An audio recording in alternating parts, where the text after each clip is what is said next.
It's 3 a.m. Halloween night. I can't seem to silence my thoughts enough to fall asleep, so I'm back to work, back to feeding the obsession of becoming great. It's alright though. The dreams I have, you can't get while sleeping.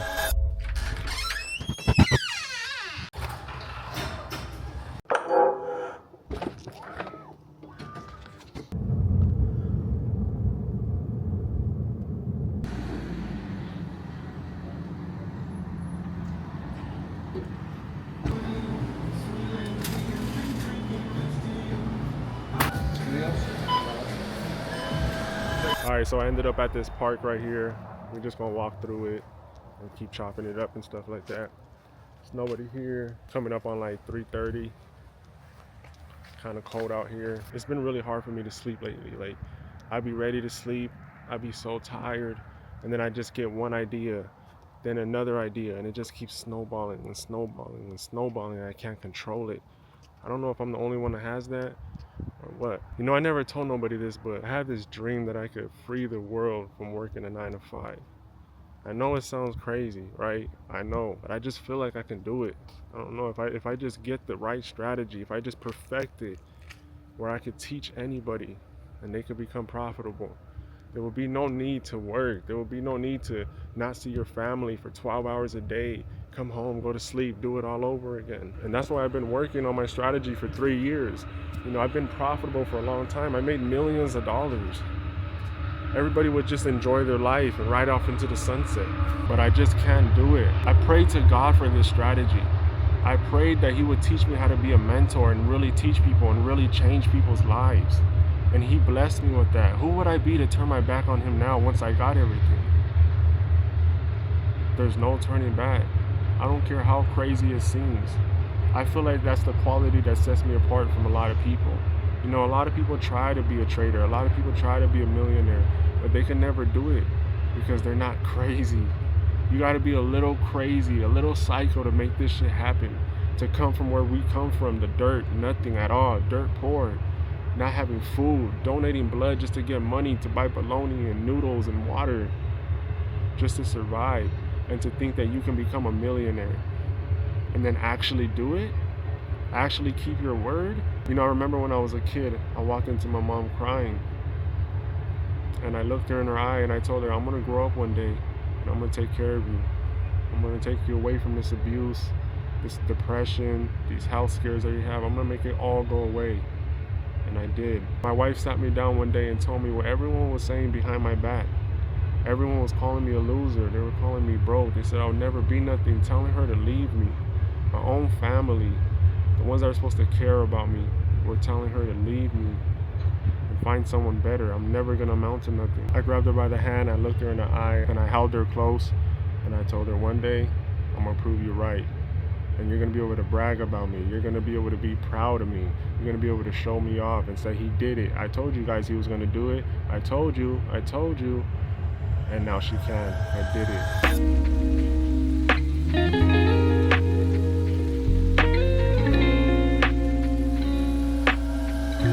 You know, when I go on these drives, I tend to think about my mom.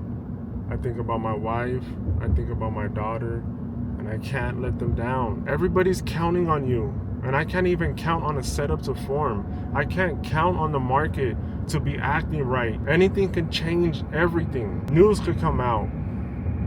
A holiday could pop up. I can lose control of my emotions and blow my whole account. I have to sacrifice so my family can be happy. And it's not easy. A couple years ago, I was broke. And not the broke that we can just laugh it off. The broke where you would rather be asleep than to be awake and deal with the reality. But you can't sleep because you know rent is due. There's no gas in the car. There's no food in the fridge. And your family is looking at you to provide because you're the man. You're the provider. It gets to the point where you start lying to everybody you love. They ask you, hey, how you doing? And you have to lie and say, I'm good, when really you're drowning inside. You're screaming for help silently, but you can't show it because you have to be the rock. Fast forward to now, and I still can't sleep. It's just crazy, bro. It never feels like enough. I still feel like I'm not safe. I still feel like I need more.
Okay, guys, so the results for this first trade is we went for a 1 and 3. I got out at a 1 and 2. I wanted to enter right here when it tapped in, but I missed it, so I didn't want to cheat. So we entered on our next entry, which is break of the candle. But this is my entry that I go to every time, so this would have been my real entry. And then you can see it went for 1 and 7, so I just missed it, but I didn't want to cheat, so hit take profit straight to TP like it should. So let's go on to the next day.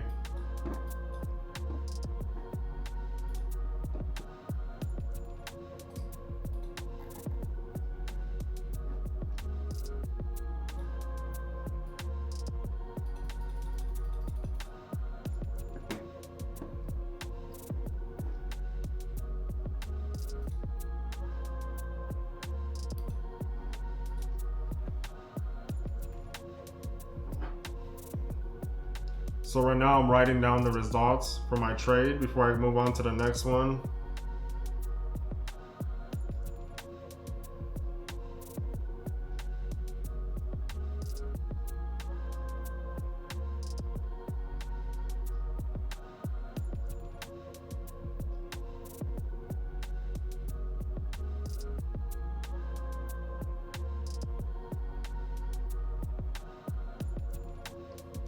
So I wrote down trade number 1, hit a 1 and 3 on break of the candle entry, hit a 1 and 7 on my aggressive entry.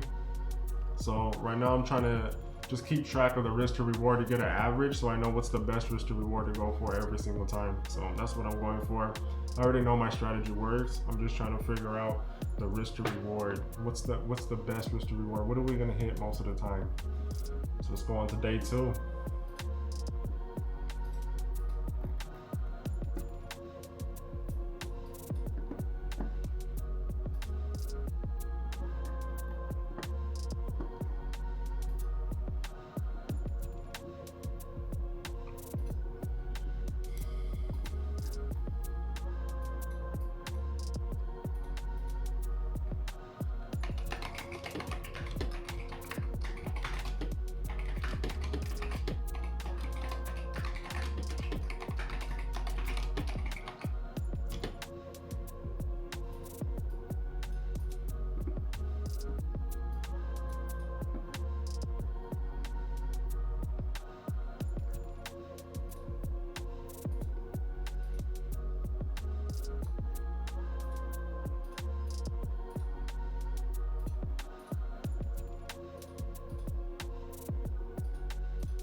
Okay, yeah, so I missed this trade. I went too far on the bar. This would have been the entry. I went too far. I started trading at 645, which is on this candle. So this would have been the trade. Yeah, 100% this would have been the trade. Would have entered over here. It would have been a crazy risk to reward. 105.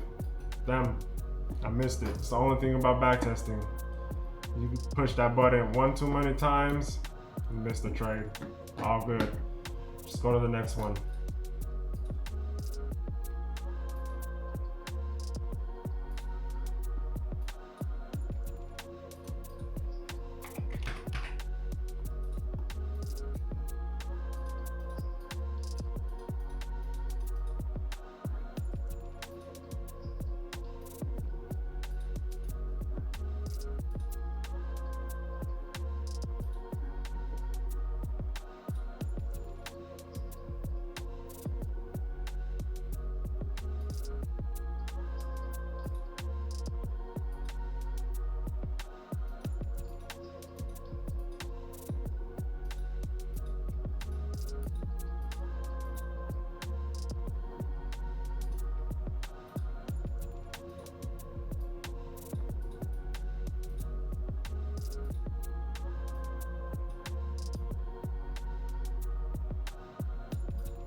Okay, so we were expecting to enter right here, never came and tapped us in. Finally came back, tapped us in, hit TP. Now this is a very big stop loss, meaning we're only gonna get a lower risk to reward. Usually my stop losses are like this, which would have ended into 1 and 5, but you gotta go what the market gives you. You can't be picky. 1 and 2, it's fine. You can see after it mounted, we don't care as long as our trade played out. Let's go to the next day.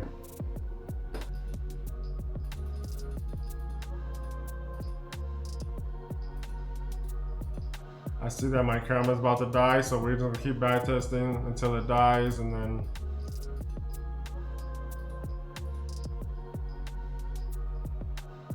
if you guys want part 2 of this, just let me know. If you guys like it, we'll continue it. I'm definitely gonna slow down.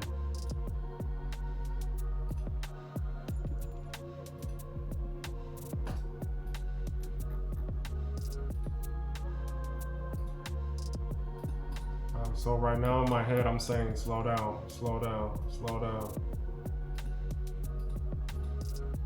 And I'm still, my fingers just pushing it, slow down. You gotta train yourself, say it over and over, slow down.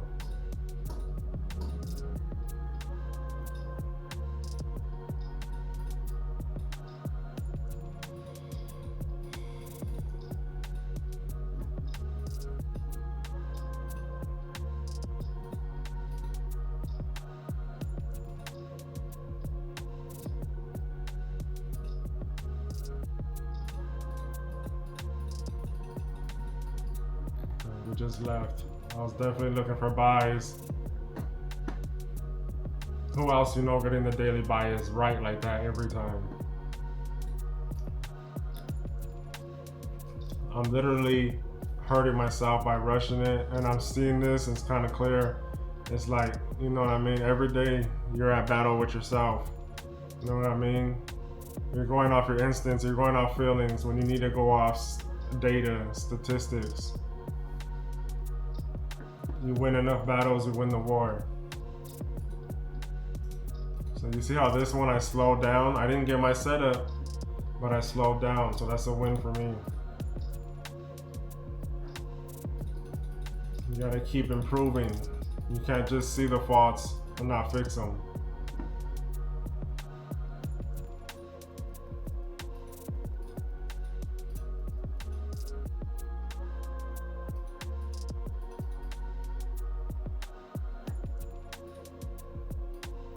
This is